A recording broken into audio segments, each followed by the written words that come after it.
Não vou pegar nas minhocas de jeito nenhum, anunciou Cecily com tremor.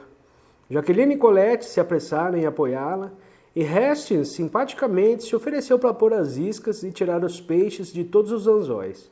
Mas Cecily, sem dúvida, fascinada pelas iscas artificiais extravagantes de Clifford, resolveu aceitar lições dele sobre essa verdadeira arte e desapareceu epitê acima com Clifford e a reboque. Elliot olhou desconfiado para Colette. Prefiro gobiões, disse a moça decidida. E você, Monsieur Rodin? Podem ir quando quiserem, não podem? Jaqueline? É claro, respondeu Jaqueline, sem saber ao certo o que fazer. Elliot examinou sua vara e seu molinete. Seu molinete está de cabeça para baixo, comentou Rodin. Elliot hesitou e deu uma olhada para Colette. Eu estou praticamente decidindo a não jogar minhas iscas agora, começou. Tem essa vareta que Cecily deixou. Não chame de vareta, corrigiu Rodin.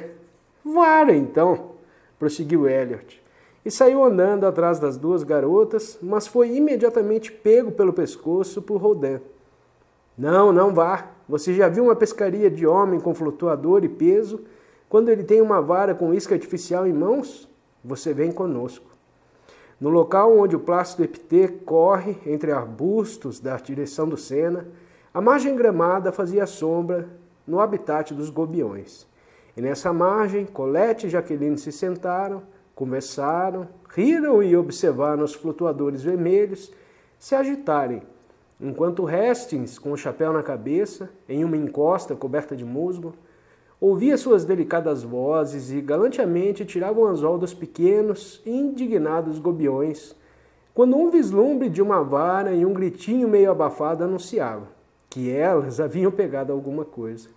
A luz do sol era filtrada pelas copas densas das árvores, despertando os pássaros da floresta para a música. Imaculados pássaros, com suas faixas pretas e brancas, passavam esvoaçantes, pousando perto com um pulo e retorcendo a cauda. Gaios azuis e brancos, de peito rosado, piavam através das árvores e um falcão que planava abaixo circundava os campos de trigo quase maduro, fazendo com que bandos de pássaros levantassem voo dos arbustos chilreando.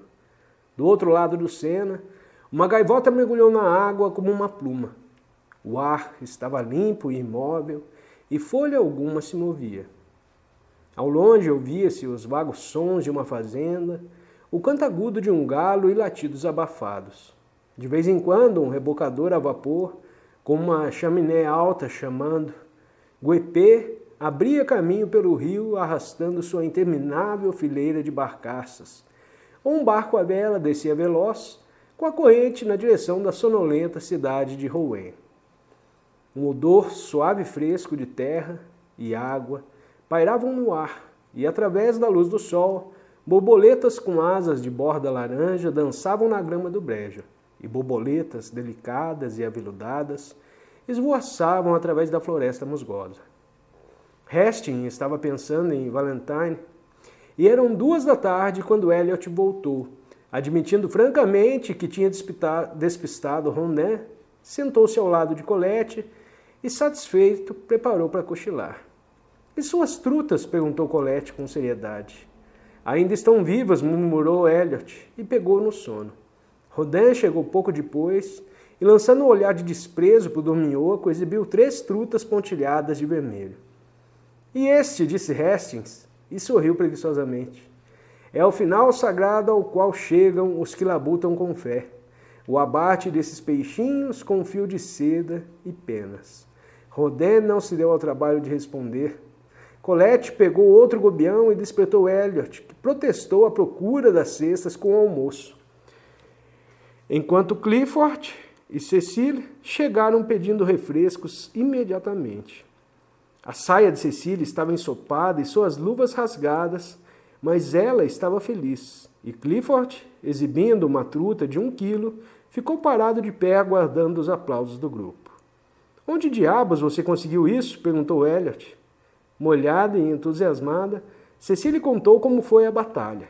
Depois Clifford louvou os poderes dela com a isca artificial e, como prova, tirou do cesto um caboz morto que, segundo ele, era quase uma truta.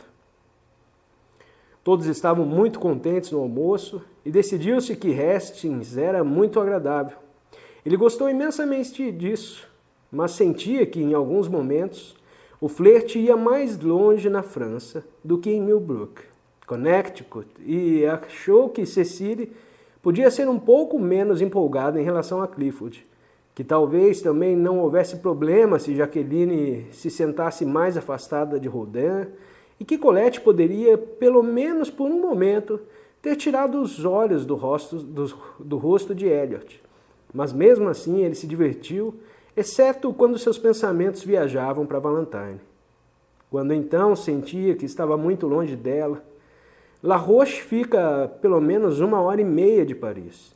Também é verdade que ele sentiu felicidade e o coração acelerar quando às 8 em ponto daquela noite, o trem que os levou de volta entrou na Gare Saint-Lazare e ele chegou à cidade de Valentine. Boa noite, disseram todos em volta dele.